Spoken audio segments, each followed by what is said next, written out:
Assalamu alaikum, 9th class students, subject English, and the topic is yesterday's. We will continue yesterday's topic, that is The Tempest by William Shakespeare. You will open your book at page number 37, second para. Prospero had another servant.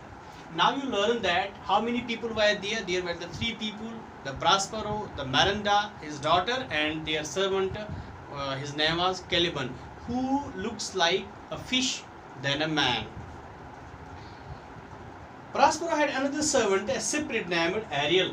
उसके पास एक और था, servant था, वो Ariel था, but he was a separate. He was not a human being. He was separate.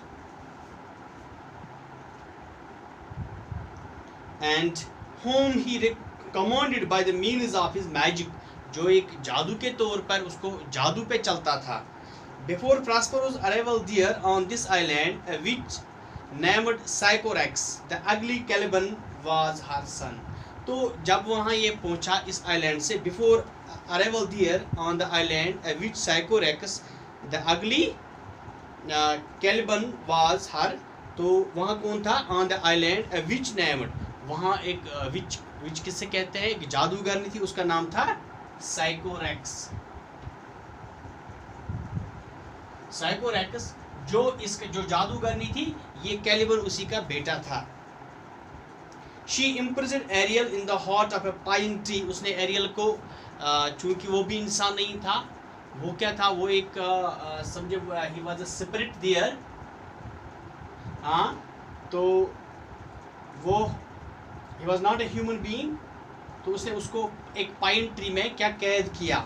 And she died without releasing him. और खुद वो मर गई, लेकिन उसको आज़ाद नहीं कर पाए. आज़ाद करने से पहले वो उसको मर गई और उसी में रह गया. Prospero on his arrival on the island found him and released him. जब वहाँ Prospero उस आइलैंड पे पहुँचा तो उसने उसको पाया और आज़ाद किया. Ariel became Prospero's faithful servant. अब एरियल उसका एक वफादार नौकर बन गया. And carried out his master's wishes. अब वो हर काम, हर ख्वाहिश उसका पूरा करता था. At Prospero's command he would raise storms in the sea. अब चूंकि वो एक स्पिरिट था, वो प्रॉस्पेरो के कहने पे इस समुंदर में तूफान भी लाता था और make thunder in the air, और हवा में तूफान भी उड़ाया करता था. One day there arose a terrible storm in the sea. एक दफ़ा की बात है कि वहाँ उस समुंदर में एक बहुत बड़ा तूफान आ गया.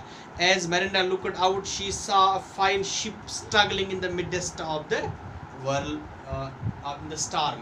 तो मेरिंडा ने जब बाहर देखा तो इसने एक शिप, एक जहाज़ देखा जो इस तूफान के भंवर में इधर उधर कर रहा था, जो इस तूफान में फंस गया था.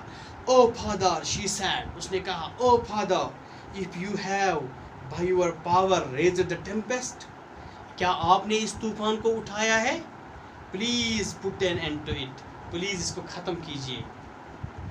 Put an end to means इसको ख़त्म कीजिए.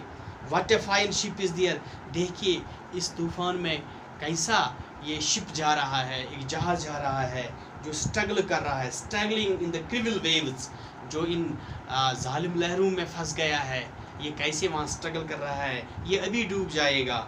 The cries of the drowning sailors seem to knock against my heart. तो मेरे दिल पे ये जो इसमें जो सेलर्स हैं, ये जो सवारियाँ इसमें हैं, तो मेरे दिल पे ये क्या कर रही हैं? मेरे दिल को ये चुभ रही है मेरे दिल को, क्योंकि ये जो इनकी जो आहें मैं सुनती हूँ. Don't be afraid, replied Prospero. Prospero ने कहा, आप घबराइए मत. Not a single person shall perish. कोई आदमी नहीं मरेगा. Perish, destroy, perish.